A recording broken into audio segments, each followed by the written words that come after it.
국민의당은 요즘 살만 나죠. 어제 특히 오늘 많이 힘들었는데요. 그러세요? 이유가 뭐냐면은 1등이 아닌데 저희들이 자꾸 1등이라고 옆에서 말을 해서 그 답변하기로 굉장히 힘들었습니다. 왜냐면 양자에서 이기는 게 또 나오잖아요. 그러니까. 뭐 그 한두 개 가지고 우리 앞으로 뭐 단정적으로 나오면야 1등이라고 저희들이 주장하지 않고 있지만은 뭐 그때서야 1등이라고 하면은 뭐 받아들일 텐데 아닌데 옆에 자꾸 1등이라고 하면서 견제가 들어오니까 우리는 열심히 더 쫓아가야 되는데 그 부분이 힘듭니다. 그렇긴 하지만 그게 배부른 거 아닙니까? 불과 한 달 전에 아이고. 한 자리 숫자였는데. 지금도 배가 고프죠. 지금도 앞으로 지지율 지금 뭐 양자에서 뭐 조금 높다고 나오는데 3자도 있고 4자도 있고 5자도 있고 하는데 제가 보기로도 이번 대선 5자로 가지 않겠습니까? 근데 있지도 않을 양자 구도라고 하면서 뭐 1등이라고 앞에 옆에 붙이려는데 예. 실제로 그렇지 않다고 생각하고 있습니다. 예. 오히려 캠프에서 긴장하고 있다? 아마도 저희들이 한 10일쯤 후에는 지금 10일쯤 후에 지금 같은 상황이 벌어질 거라고 예상하고 있었는데 너무 일찍 와서 저희들 예측이 틀렸다. 너무 일찍 온 건 있어요. 사실 대선과 같이 요동치는 판 지금처럼 방정식이 복잡할 때 한 구도를 가지고 한 달 내내 끌고 갈 힘은 누구도 없거든요. 뭔가 오긴 올 거란 말이죠. 근데 이제 그렇다 하더라도 한 자리에서 30%대까지 나왔기 때문에 이건 엄청 호재인 건 확실하고 이제 그 과정에서 보수 매체가 홍준표를 안 되겠는데? 해서 밀어준 것도 있고 그게 밀어달라고 한 게 아니기 때문에 땡큐잖아요. 근데 공짜가 없기 때문에 이게 진보 진영의 유권자들에게 부정적인 인식을 줄 수도 있어요, 나중에. 응? 저쪽에서 밀어준 거 아니냐. 이걸 상대해야 되죠? 호남의 표심도 잡아야 하면서 동시에 이 반문재인 전선의 적자라고 하는 걸 보수에게 보여주고 표심도 잡아야 되는 이거 굉장히 어려운 딜레마거든요. 방금 이제 문제를 내신 게 세 가지 정도 이제 문제가 됩니다. 첫 번째 보수에서 밀어준 거 아니냐. 근데 제가 보기로는 밀어줬다기보다는 이번에 지금 지지율이 약간 올라간 그 사람들이 어디서 이동해왔냐고 추론을 해보면은 홍준표를 지지했던 사람, 유승민을 지지했던 사람 중에서 저희들한테 왔다고 생각하지 않습니다. 조금 왔어요, 조금. 네. 조금 왔고 대부분은 어디서 왔냐. 안희정에서 왔죠. 안희정도 조금 왔어요. 이인재도 조금 왔고 가장 큰 부분은 어떻게 보면 보수층이라고 있던 사람 중에 기권하려고 마음 먹은 사람들, 이번 투표 안 하려고 했던 사람들, 누가 직접 어떻게 되더라도 문재인이 될 건데 내가 거기서 투표해봐야 뭐하냐. 홍준표 찍어봐야 문재인 될 건데 투표 안 하겠다. 기권층들 중에서 야 이건 뭐 판이 좀 재밌게 붙었네. 이거 좀 보태주면 될 것 같다. 이런 사람 중에서 가장 많이 이동이었다고 봐요. 그래서 보수라 이런 측에서 온 측면도 있지만은 더 큰 부분은 다른 데서 왔다. 그렇게 분석해 마음이 편해서 그런 거 아니에요? 물론 그렇죠. 두 번째는 아까 호남의 문제인데요. 네. 호남은 이전에도 이제 문재인 지지를 했고 지금도 상당수 많이 문재인 지지자가 있는 것 또한 사실입니다. 그런데 호남에서 문재인을 지지했던 근본적인 이유는 문재인이 뭐 정치를 잘할 것 같다든지 그런 적인 이유라기보다는 정권을 교체하라는 거죠. 네. 정권을 교체하라는 거죠. 문재인 당신 아니면은 더불어민주당 당신 아니면은 이 진보진영 쪽으로 정권이 넘어올 것 같지 않다. 다른 선택지가 없었다라고 해서 지지세가 있었다는 거죠. 네. 그런데 어떻게 하다 보니까 1월, 2월, 3월 잘 가다 보니까 따뜻한 봄날이 돼서 안철수가 해도 될지도 몰라. 될지 모르겠네. 그런 싹수가 보이네. 잠깐만요. 싹수요. 싹수. 있어 보니까 호남에 있던 문재인 전통적인 적극적 지지자기보다는 소극적인 문재인 지지자 중에 말을 갈아탄 거죠. 야 안철수로 좀 가보자. 라고 해서 안철수의 지지가 올라갔고 그만큼 문재인이 빠졌다. 즉 호남에서의 안철수 지지가 늘어난 것은 호남에서 뭐 그렇게 큰 이례적인 건 아니고 또 그만큼 또 문재인에 대해서 반감이 늘어났다기보다는 다른 쪽으로 옮겨갔다. 이렇게 해석이 된다고 봅니다. 다른 옵션이 생긴 거죠. 거기까지는 자연스러워요. 제가 이제 묻고 싶은 것은 세 번째. 네. 보수 지지자들을 어떻게 만족시키냐. 자, 반문재인 전세를 하는데요. 어제 이제 관심 있는 분들 보셨겠지만은, 저희 당에, 안철수 대표가 수락연설에서 그 말을 했어요. 특정인을 반대한다는 명분으로 연대하지 않겠다라고 주구장창 외치고 있는데, 꼭 더불어민주당 사람들은 저희들이 반문재인 연대한다고 주구장창 외치고 있어요. 전문용어로 뭐, 뒤집어 씌우기 하고 있는 거죠. 아니, 저희들은 결코 반문재인 전선을 펼 생각도 없고 그게 저희들한테 유리하다고도 전혀 생각지 않아요. 그건 맞아요. 왜냐?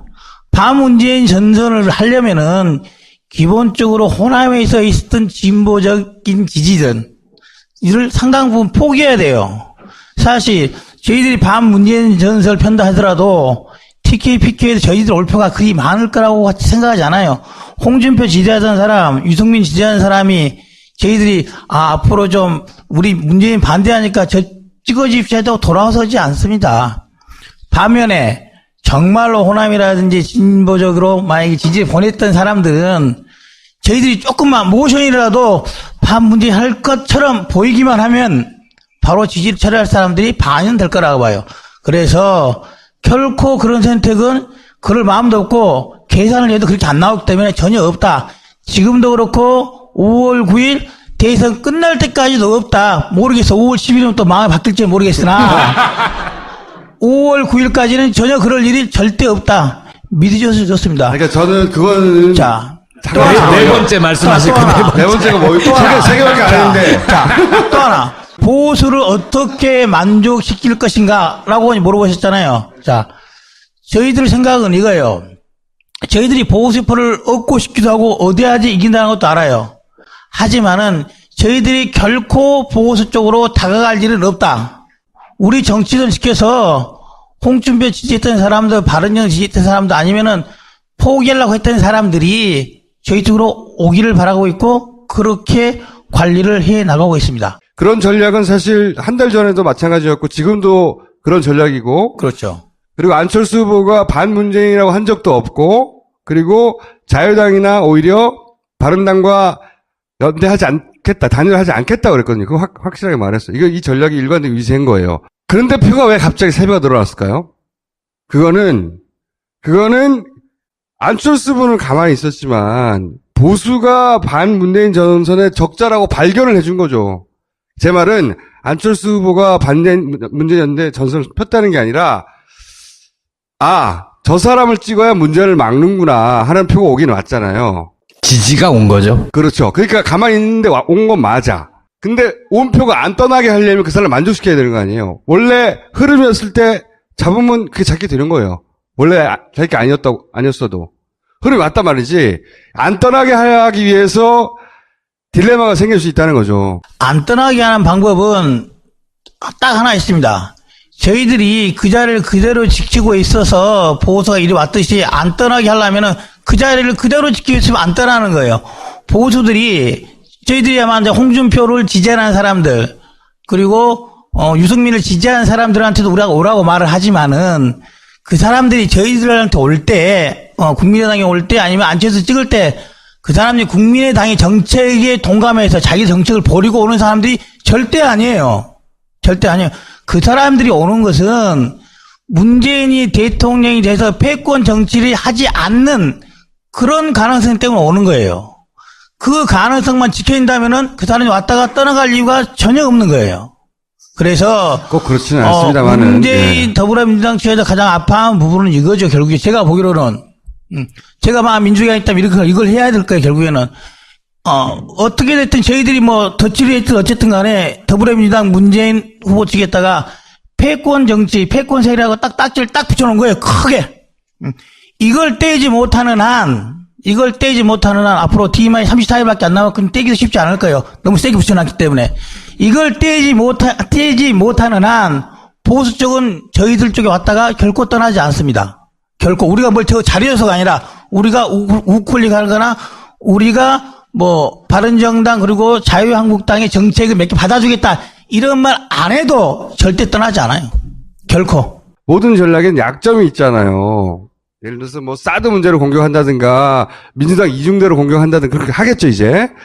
이미 하기 시작했고 그리고 선명하게 갈라져야 하는 이슈들도 있거든요. 보수가 합의할 수 없는. 근데 안철수 후보는 호남이나 진보적인 유권자들도 품고 있기 때문에 그들을 생각하면 어느 한 표를 들어야 하는 그런 대답에는 원론적으로 답하고 싶지만 그걸 놓지 않고 계속 물어보는.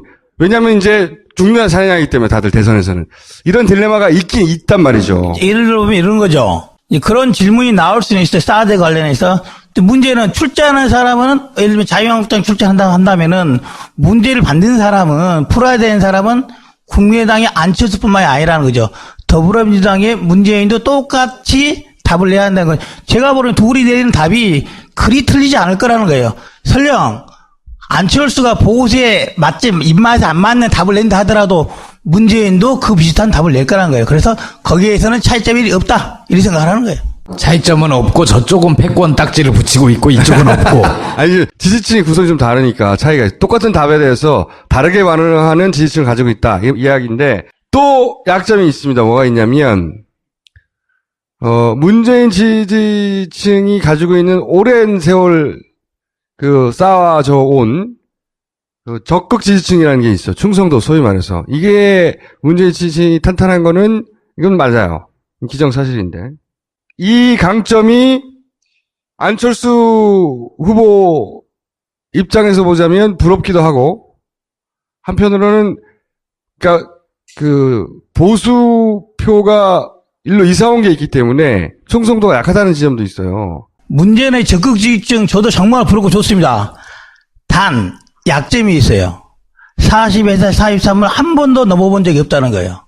만약에 안철수가 40대 43으로 이길 거라고 생각하지 않아요. 저희들은 47대 43이 돼야지만이 이긴다고 생각을 하는 거예요. 돼야지만이. 문재인은 잠만 적극적 지지층이 많아도 결코 40에서 43을 단 한 번도 넘어본 적이 없고 이제 플러스 알파를 얻어야지만 이길 건데 그럴 사람이 없다는 거죠. 그게 문제인 거예요. 저희들은 아까 적극적 지지층 잡고 아마 어떻게 보면 빌려온 지지층이 있지만은 선거 때까지 저는 그 지지층이 선거 끝나고 국민의당에 그리고 안철수에 계속 붙어 있을 거라 생각하지 않아요. 그 사람들은 원래의 당 찾아갈 거예요. 자유한국당 찾아갈 것이고 바른정당 찾아갈 것이고 찾아갈 거라 생각해요. 적극 지지층이라는 것은 결국 투표장에 나오는 사람을 의미하는데 수치로는 30이 잡혔는데 투표장에 나올 사람은 25밖에 안 될 수도 있는 이 갭이 항상 존재할 건데 이걸 어떻게 탄탄하게 만들 거냐 이거예요. 전략이. 가장 큰 적극 지지층은 어디라고 보십니까? 제가 보면 호남이라고 봅니다. 호남. 그렇죠. 호남이라고 보는 거예요. 자, 호남은 아까 말한 대로 충청도라든지 TK나 PK에서 얼추 비슷하게 나오기 시작하면 안철수도 될 것 같나 하면은 55대 45로 밀어주는 게 아니라 70대 32로 밀어줄 겁니다. 곧 보시면 알게 될 거예요. 그 70이 호남의 적극 지지층이 와서 투표를 할 지지층인 거예요. 결국에는 TK, PK 보수 중에서 분위기는 조성해 주겠지만은 결정적인 마지막 케이스보트 결정짓는 사람은 윈닝샷을 때리는 것은 호남의 유권자일 것이다. 그 사람은 적극 투표층이다. 이 호남의 표심이 이게 문재인이냐 안철수냐 왔다 갔다 하다가 어느 순간 안철수로 해야 더 확실한 정권 교체가 되겠네라고 넘어가는 순간 승부가 결정날 것이다. 이렇게 보는 거군요. 안철수로 하는 정권 개최가 아니라 이미 정권 개최 끝이 났다니까요.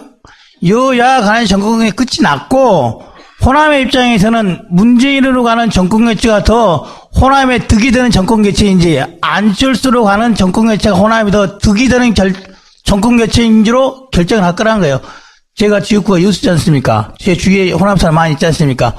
호남 사람의 대개적인 생각은 안철수가 부산 출신이지만은 이 사람은 호남이 만든 후보라고 생각하고 있어요. 물론 문재인이 지금 열심히 말을 해요. 호남에 잘해주겠다. 호남 사람 등용 차별하지 않겠다. 암만 말을 해도 우리가 찍어서 대통령 되면 잘해주면 좋겠지만 안철수보다 잘할 것 같지 않다라고 생각한 게 일반적인 거예요. 그래서 둘 간에 비슷하게 집권 가능성이 있다고 난 다음에는 안철수를 선택할 것이다. 그 국민의당 경선 호남에서 굉장히 많은 분들이 참여해서 열기가 뜨거웠잖아요. 근데 부산 경남으로 가면서는 굉장히 초라했단 말이에요. 그리고 현재 지지율로 봐서도 안철수 후보가 많이 오르고 있다고는 하나 전국적으로 고른 지지를 받고 있는 거는 문재인 후보고 아직 안철수 후보는 거기에 미치지는 못하고 있어요. 이런 상황도 호남이 결정할 거라고 보십니까? 그렇습니다. 왜 그러냐? 그러니까 호남이 결정을 하면 다른 지역 사람들이 호남이 결정했으니까 저 사람으로 정권 교체가 될 것 같으니까 안철수를 지지하자. 그런 건 아니고요. 네. 호남이 결정한다는 말은 마지막 순간에 투표의 결정적 몇 쏠림이 프로. 투표의 쏠림이 가장 큰 데가 호남에 나타날 거라는 거죠. 쏠리는 가장 크게 나타난 데가. 막판에 그 안철수 후보 구호 있잖아요. 더 좋은 정권 교체가 누구로 인한 정권 교체인가? 안철수로 인한 정권 교체가 호남에 더 좋다는 메시지가 확실히 가면 호남의 표가 확 쏠릴 거라고 하는 호남은 전략적 투표를 해왔으니 그것이 위닝샷이 된다고 이제 전략을 잡은 거죠. 그 전략은 호남 안에서만 보면 자연스러운데 호남 밖에서 보면 욕하고가 날 수도 있어요. 그냥 호남 밖에서는 일이 되는 겁니다. PK, TK에서도 물론 문재인 후보가 많은 지지자를 갖고 있는 것 또한 사실입니다. 하지만은 그보다는 적지만은 상당수 많은 사람들이 문재인 후보가 대통령이 됐을 때의 패권적인 정치 문화를 못 볼 것이다. 이런 우려 때문에 안 찍겠다. 문재인만 아니면은 다른 대통령이 될 가능성이 있는 사람 찍겠다는 사람도 상당히 많아요. 상당히. 그 사람들이 적극적으로 안철수를 지지해서가 아니라 국민의당을 지지해서가 아니라 속된 말로 문재인 떨치기 위해서 나와서 안철수 찍을 수 있다는 거예요. 그렇죠. 그건 맞아요. 그건 맞는데 제 말은 지금 그 호남을 향한 전략은 그 전략이 호남만 있다면 맞는 전략인데 그런 전략으로 안철수 후보가 호남에 중심을 둔 전략을 펼치면 예를 들어서 PK 지역에서는 저것도 호남 정권이네. 혹은 호남 사람이네. 안철수 후보는 부산 사람이거든요. 실제로는 부산에서 안철수 후보가 지지율을 치고 나가지 못하는 이유 중에 하나가 그렇게 갇힌 전략을 구사해서 그런 거 아니냐. 물론 이제 그런 건 산수를 해봐야죠. 프로레스 안에서 계산해 보는데 아직까지 남는 장사다 이렇게 생각합니다. 이거 어떻게 생각하십니까? 전략이 명확하네요. 여기는 아주 계산도 명확하고. 홍준표 같은 후보가 그러니까 제가 이제 약간 비하하는 표현 같은 홍준표 같은 후보가 뭐 임종석 그 비서실장 할 때 똑같은 질문을 했거든요. 그래서 지금 묻는 건데. 그러니까 제가 표현은 이렇게 할게요. 꼭 안철수를 적극 지지하지 않더라도 문재인만 아니라면 문재인만 막아낼 수 있다면 올 수 있는 표들. 그 표도 안철수 후보에게는 중요한 표예요. 자기 자신이 당선되게 하는데. 그런데 그런 표가 있다는 것은 그럴 수 있는 사람이 안철수가 아니라 다른 사람이면 옮겨갈 수도 있는 거잖아요. 홍준표 후보가 혹시 그럴 수 있는 사람이라고 생각되는 순간 이상할 수 있지 않느냐. 만약 되려면은 홍준표 후보가 15% 넘으면은 주요한 변수가 될 것입니다. 근데 홍준표 후보가 12%가 올라갔다가 지금 쭉쭉쭉 내려서 9%, 8% 내려갔어요. 추세가 바뀌었어요. 다시 치고 올라갈 가능성은 전혀 없다. 전혀 없다. 뿐만 아니라 선거운동이 되면은 좀 돈을 써야지 선거운동이 들어가야 되는데 10%를 받아야지 반 정도 받고 15% 받아야지 또 받을 텐데 500억이라는 돈을 누가 빌려주겠습니까? 그래서 적극적인 선거운동을 못할 것이기 때문에 쭉 내려갈 만 남았다. 올라올 반등의 기회는 잡기 어렵다. 그렇기 때문에 15% 꿈같은 소리이기 때문에 그걸 보고 찍는 사람은 전혀 없다. 이 답입니다. 이제 한 달 남짓 남았는데 D-33입니다. 33이다. 네, 나 검찰 출신이야! 안철수 후보가 대통령이 되면 국민의당이 40석 안팎이 될 거예요. 그런 플러스 알파가 생기지 않겠습니까? 그러니까 그런 수준에서 안정적인 국정 운영이 가능한가? 그게 첫 번째 질문이고요. 두 번째 질문은 문재인 후보가 당선이 될 경우 국민의당은 야당으로 지속되는가 아니면 국정 운영 파트너가 될 가능성도 있는가? 아까 5월 10일 이후에는 뭔가 달라질 수도 있다는 식으로 말씀하셔서요. 누가 이기고 누가 주도하느냐의 차이가 있을 뿐 두 정당은 그 지방선거 이전에는 하나가 될 가능성이 높다. 이건 어떻게 보세요? 그 가능성이 1%도 없습니다. 제가 설명을 해드릴게요. 설명을 해드릴게요.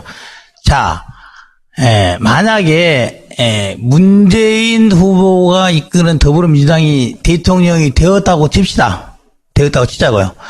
그러면은 필연적으로 따라야 되는 게 뭡니까? 지금 이제 121석에서 오늘 120석이 됐지 않습니까? 어차피 총리 마음대로 못하기 때문에 원튼 원치 않든 연정해야 될 겁니다. 당장 그렇겠죠. 제 말은 그 이후 1년. 들어보세요. 네. 자, 더불어민주당이 국민당과 싸웠다고 해서 국민의당 빼고 바른정당, 자유한국당하고 손잡고 연정 구성할 수 있습니까? 불가능하잖아요.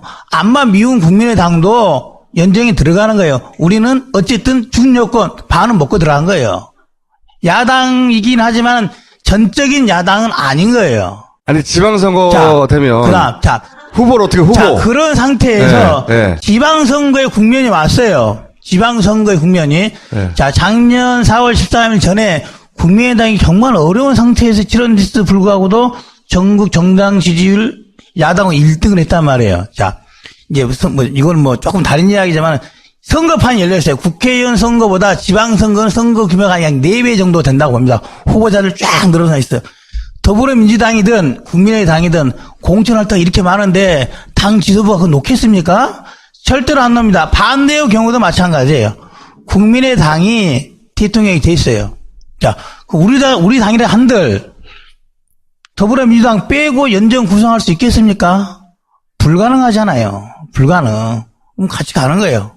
자, 그런다고 해서 더불어민주당이 지방선거 앞두고 공천권 전 지역에 다 할 수 있는 거 포기하고 우리랑 합당하겠습니까? 그럴 가능성은 1%도 없다. 바른정당하고 자유한국당은 그때쯤 되면 한 당이 될 거라고 보시죠? 한 당이 된다기보다는 정확히 따지면 한 당이 없어질 가능성이 있죠. 그렇죠. 없어진다는 말은 어떤 당이 한 당에 나눠져서 들어가는 것이 당대당 통합이 이렇게 되긴 어려울 것이고, 제 생각으로는 이미 답은 정해졌어요. 바른정당이 없어질 가능성이 높다. 그쪽은 그렇게 생각 안 하겠죠, 절대. 마찬가지예요. 국민의당과 민주당의 관계도 이 둘 사이에는 이 라이벌 의식이 엄청난데, 바른정당과 자유한국당 엄청나거든요. 그냥 밖에서 사람들이 보기에는 한 1년쯤 지나거나 2년쯤 지나면 누가 대통령이 되냐에 따라서 누가 주도권을 가지고 합쳐지냐 마느냐의 문제에 봉착하게 될 것이라는 생각이 들 거다. 하지만 지금 얘기할 건 아닌 것 같고요. 내년에 보면 알겠네요. 네. 누가 더 잘 마시는지. 그때가 되면 같은 당일 수도 있어요. 민주당하고. 그런 말을 한 거 기억나지 않습니다. 이렇게 할 수도 있어요. 아니, 당장 내년이 아니라 한 달 남짓 뒤에 네. 문재인 대통령, 박지원 총리, 혹은 안철수 대통령, 추미애 총리. 맞아요. 이런 가능성이 그럴 있을 수 수도 있겠네요. 있어요. 하나만 꼭 말씀하고 싶은 게 이거예요. 지금 저는 사실 더불어민주당에서 연정론을 마지못해 받아들여서 연정하겠다는 말을 하거든요. 근데 저는 사실 진실성이 없다고 생각하는 사람 중에 하나예요. 왜냐? 연정하려면은 모르겠어요. 대선 끝난 다음에 한 몇 자를 주고 연정이나 하면 이거 안 되는 거거든요. 연정을 하려면은 다른 정파에 대해서 정부 구성권, 강요를 어떻게 몇 퍼센트 주권이 정해놔야 될 것뿐만 아니라 민주당에서 가장 말하지 않는 게 있어요. 만약에 대통령을 했다면은 총리를 다른 당을 준다 안 준다 말을 한 적이 없어요. 우리도 보통 생각 연정하면은 대통령 하니까 강령으로 어떻게 몇 대면 나는다 하더라도 총리 다른 당이 줄 것 같잖아요. 절대 그 말 안 해요. 넷이 물어봤더니 안 할 생각이더라고요. 안 할 생각. 대통령도 자기가 하고 총리도 자기가 하고 장관 몇 자리 던져낸 다음에 연정이라고 주장하려고 넷이 먹고 있더라고요. 그러면 안철수 대통령은 안철수 대통령이 되면 총리는 막 다른 당 시키나요? 그건 아니죠. 아니, 저는 안철수 후보의 생각은 물어보지 않았는데,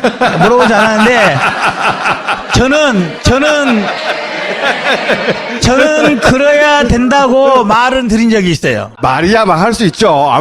말은 막 다 줘, 막. 하여튼, 말씀드린 건 그거예요. 더불어민주당의 연정론의 진실성을 갖기 위해서는 국무총리 지명권에 대해서 명확히 입장을 밝히라는 거예요. 아니, 그건 동일한 조건이죠. 국민의당도 그래야 되는 거죠. 근데 저희 당은 지금까지 하도 옆에 말을 많이 하니까 다른 당과 연정 말을 안 하고 있으면 연정한다 그러면은 뭐 다른 적폐세라고 연대하네 어째 이런 말을 몰아붙이니까 우리는 의원님. 아무 말을 안 하는 거예요. 의원님 요거 길게 얘기하면 약간 구차해 보여요.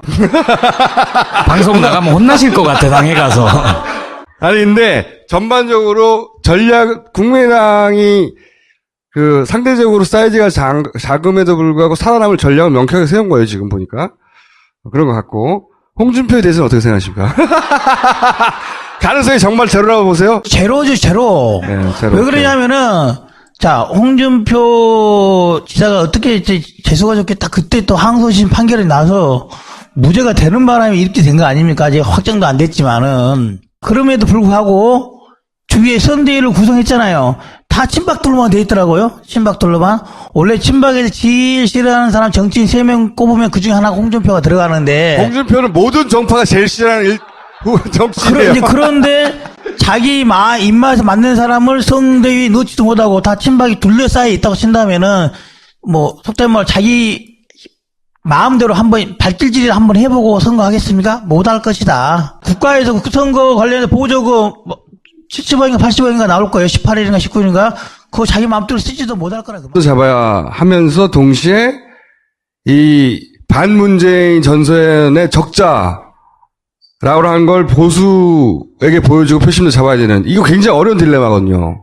방금 이제 문제를 내준 게 3가지 정도 이제 문제가 됩니다. 첫 번째 보수에서 밀어준 거 아니냐. 근데 제가 보기로는 밀어줬다기보다는 이번에 지금 지지율이 약간 올라간 그 사람들이 어디서 이동해 왔냐고 추론을 해보면은 홍준표를 지지했던 사람, 유승민을 지지했던 사람 중에서 저희들한테 왔다고 생각하지 않습니다. 조금 왔어요, 조금.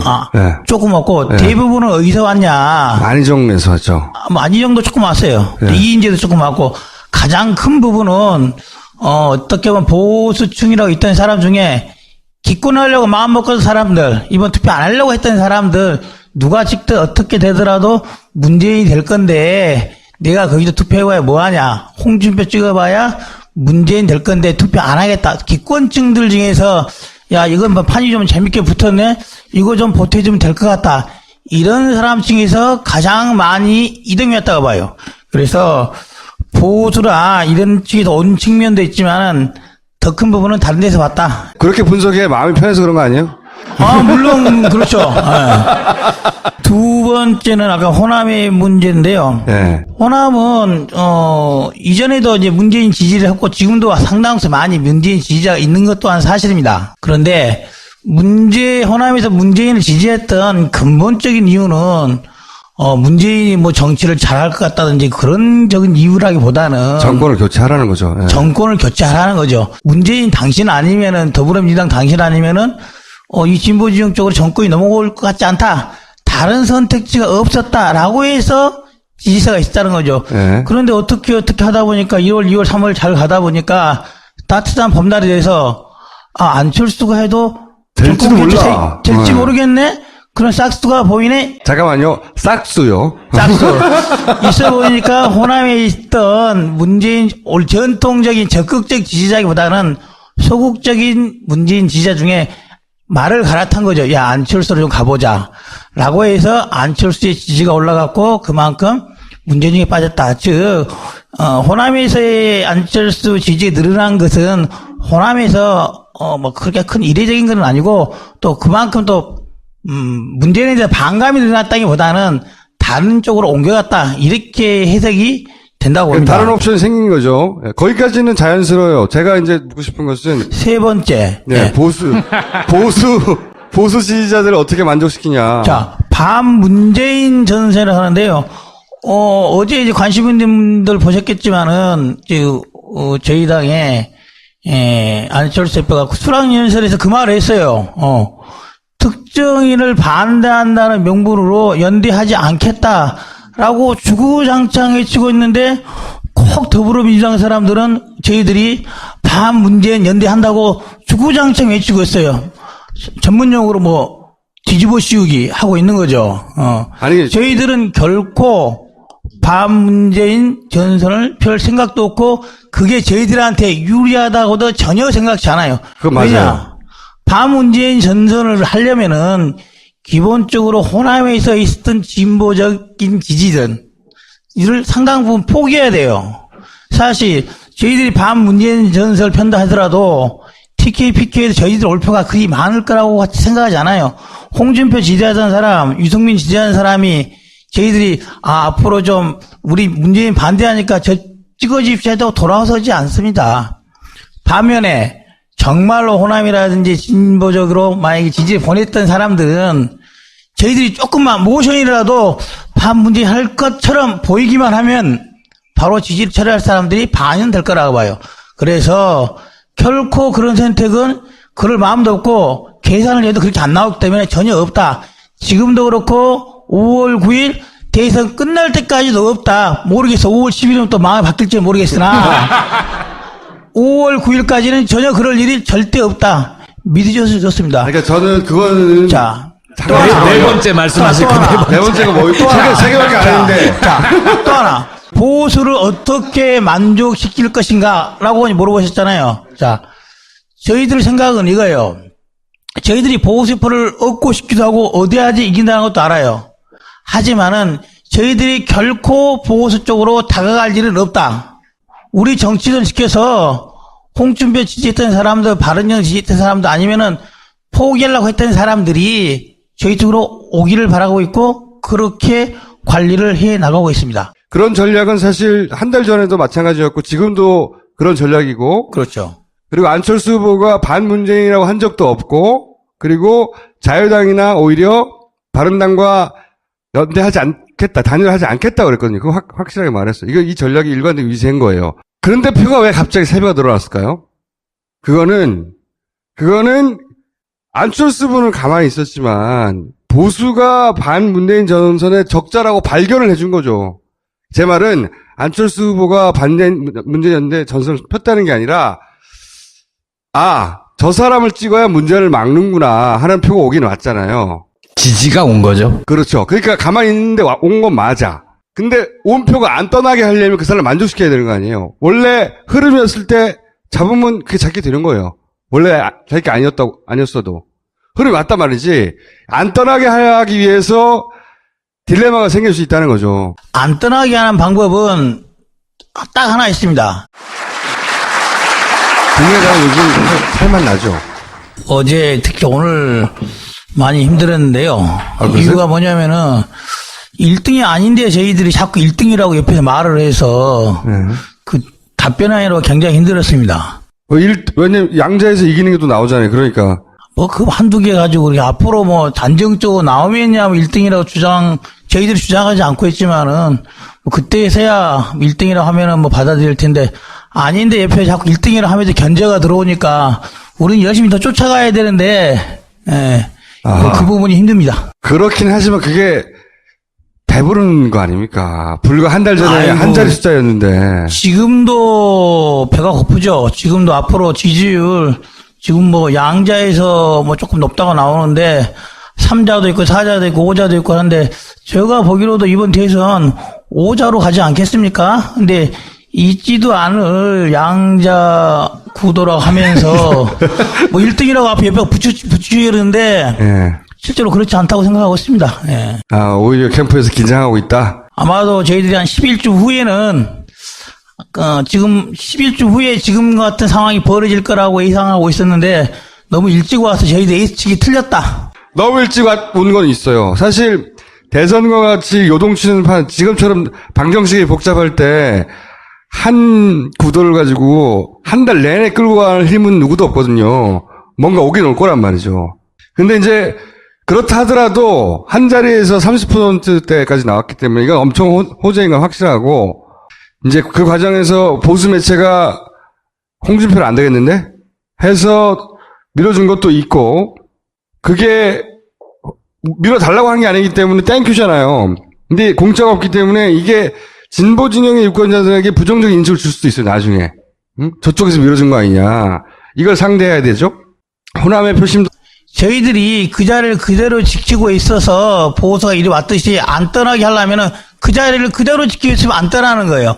보수들이 저희들이 아마 이제 홍준표를 지지하는 사람들 그리고 유승민을 지지하는 사람들한테도 우리가 오라고 말을 하지만은 그 사람들이 저희들한테 올 때 국민의당에 올 때 아니면 안철수 찍을 때 그 사람들이 국민의당의 정책에 동감해서 자기 정책을 버리고 오는 사람들이 절대 아니에요.